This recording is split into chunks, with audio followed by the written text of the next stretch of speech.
Shalom Bapak Ibu Saudara yang dikasihi oleh Tuhan. Tema renungan kita hari ini adalah ikatan kasih yang menyatukan keluarga. Terambil dari Kolose 3 ayat 13 dan 14. Demikianlah firman Tuhan. Sabarlah kamu seorang terhadap yang lain, dan ampunilah seorang akan yang lain apabila yang seorang menaruh dendam terhadap yang lain. Sama seperti Tuhan telah mengampuni kamu, kamu perbuat jugalah demikian.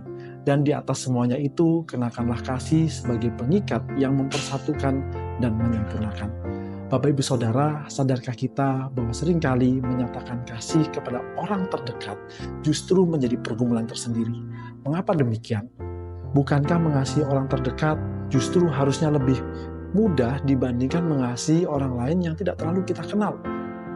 Karena pada prakteknya, orang yang paling berpotensi untuk melukai, menyakiti perasaan kita adalah orang terdekat kita.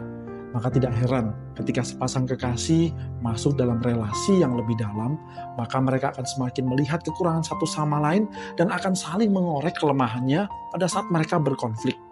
Apalagi ketika mereka masuk dalam kehidupan berumah tangga.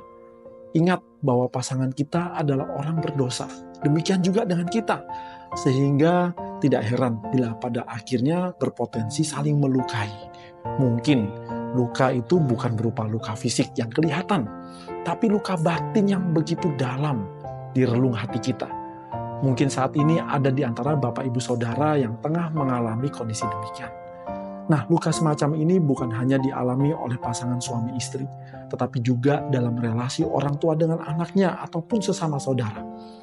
Anak yang mungkin melihat orang tua yang lebih peduli dan sabar menghadapi orang lain, atau tanpa disadari sedang membanding-bandingkan dirinya dengan saudaranya atau anak orang lain.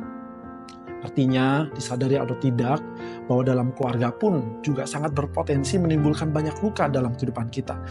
Maka kita tidak heran bila hari-hari ini kita melihat banyak keluarga yang mengalami perpecahan termasuk rumah tangga orang Kristen, Bapak Ibu Saudara. Sehingga pesan firman Tuhan hari ini sangat penting untuk kita renungkan bersama-sama. Di dalam surat yang tadi kita baca, Paulus memberikan nasihat kepada jemaat di Kolose untuk sabar, saling mengampuni, dan tidak menyimpan dendam satu sama lain.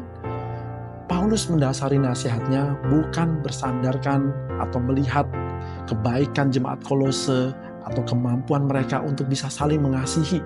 Tetapi nasihat tersebut didasarkan pada karya Kristus yang telah mengampuni mereka dan telah mereka terima, Bapak Ibu Saudara.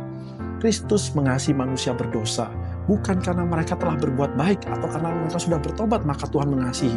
Sebaliknya justru kasih Kristus ketika Kristus mati mengorbankan nyawanya untuk menebus manusia. Dia lakukan itu sejak manusia masih berdosa. Sehingga melalui kematiannya itulah setiap orang yang percaya kepadanya memperoleh kuasa menjadi anak Allah dan berkemenangan atas dosa. Demikian juga dengan kita hari ini. Kita dipanggil untuk menyatakan kasih dan melepaskan pengampunan kepada sesama kita, termasuk orang terdekat kita, yakni keluarga kita. Seringkali kita lebih menunggu orang lain berubah terlebih dahulu atau memohon maaf kepada kita terlebih dahulu, baru kita bisa melepaskan pengampunan. Tapi bukan kasih seperti itu yang dimaksud oleh Paulus, tetapi kasih yang mau lebih dahulu mengasihi dan mengampuni seperti Kristus yang mengasihi dan mengampuni kita terlebih dahulu.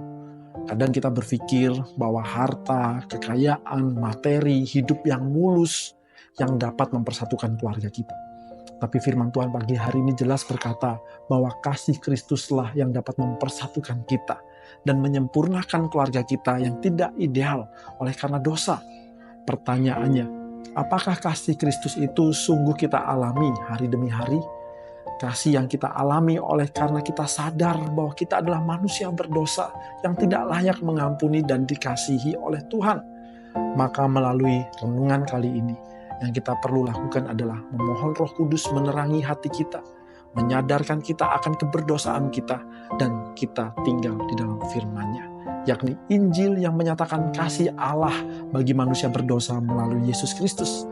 Hanya dengan mengalami kasih Allah itulah hari demi hari, berjalan dengannya setiap hari, maka hati kita akan terus diselaraskan dengan hatinya, untuk kita dapat menyatakan kasih-Nya yang mempersatukan dan menyempurnakan. Tuhan Yesus memberkati. Amin.